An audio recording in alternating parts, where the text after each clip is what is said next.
going to share with you guys today is more than just about lifting, because lifting can be boring at times, right? Makes sense. I can sit up here and talk to you about sets and reps all day, but that's not what makes you stronger. That's not necessarily what makes you better. We're talking more about religion over tactics. We're talking about a lifestyle over just some maneuvers to make yourself better, or over just some programming to make yourself better. The program doesn't matter. I know that like some of you guys are like, I program for people, it really matters.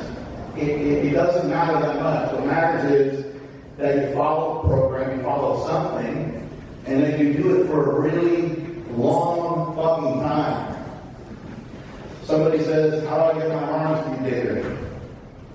I can tell you to do picture curls and reverse curls and so on, but the real answer is follow this program for 15 years and eat a lot of food, and eat a lot of donuts, eat a lot of protein. You can't just emulate people that are good in the gym.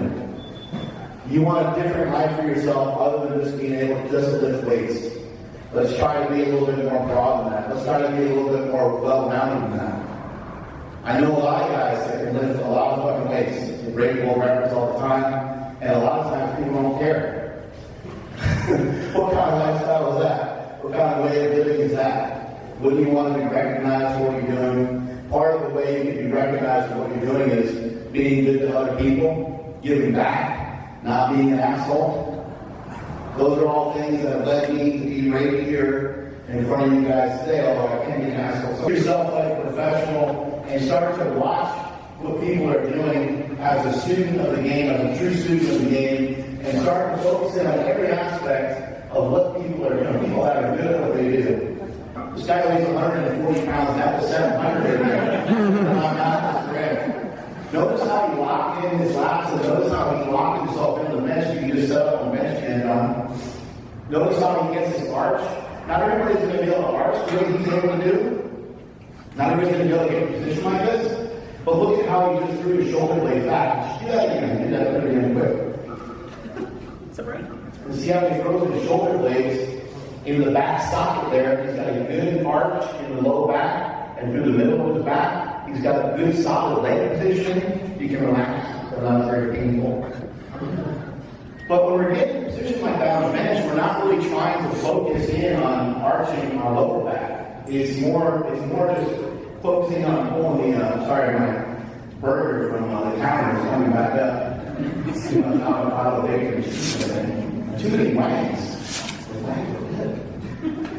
But when you're trying to get a position like that, it's not really about our lower back. I know sometimes people flip out and go, oh, you ever hurt your lower back because you're benching weird.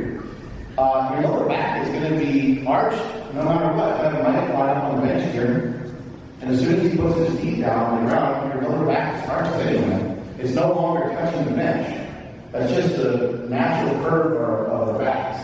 And then when you do a squat and you have an ass, and it becomes a bigger curve, right? So all we're trying to do is focus in on the mid and the upper back, pulling the shoulder blades back and pulling the chest up, pulling your elbows down and in. Which is the same thing that we're going to show you on the squat, and the same thing we're going to show you on the deadlift. All three lifts are actually kind of the same.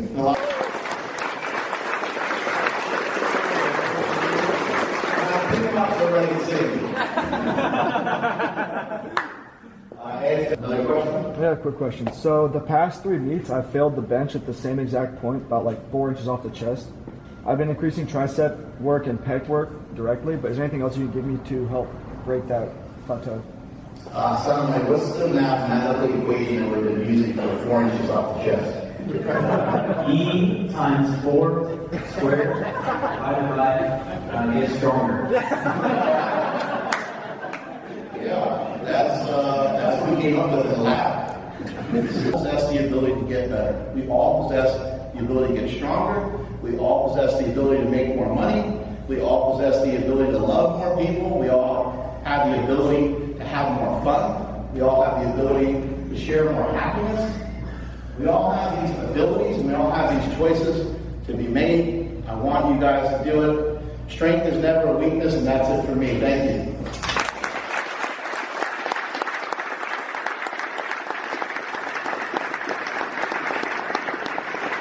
We will be coming out in the next about half hour or so. So if you want to take pictures and whatever else, even if you want us to see on your list, we can do that. Hey guys, it's Adam from ATP Powerlifting.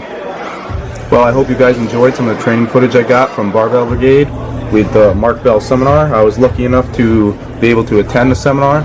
I hope you all have something that you can take away from Mark's speech or some of the tips and cues that he talks about in there. I didn't have to do too much in this training week. This is 385 pounds for 3 sets of 6 reps. Unfortunately, they were much harder than they should have been. The seminar started at 6:30 and was 3 hours long and went till 9:30. And of course I got there early, tried to get a decent spot to get some footage in. And I forgot to eat lunch, so all of these were a lot more difficult than I anticipated. Managed to get through them all. Right here I'm actually just trying to get out of my own head, not really think too much about it. Anytime I really start over complicating anything, really overthinking it, it actually makes it a lot more difficult than it should be. Another thing is I'm actually trying to cut my depth a little bit. I was wearing ollie shoes and I would actually go even deeper than this, and it was actually affecting my squat. I noticed a dramatic difference from taking off those Olympic shoes.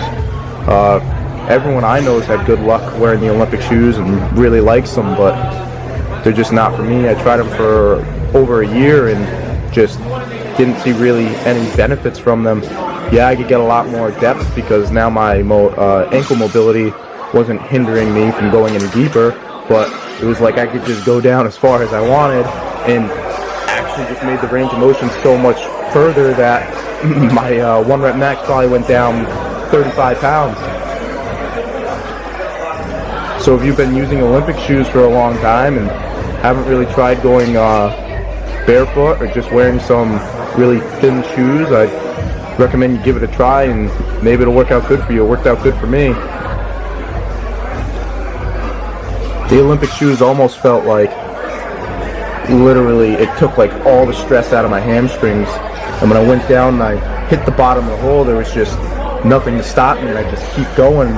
So it would end up, I'd start dive bombing the bottom and losing tightness at the bottom and come up and just coming up out of position, and it just made the lift horrible. And one day I decided not to put them on and been making PRs ever since.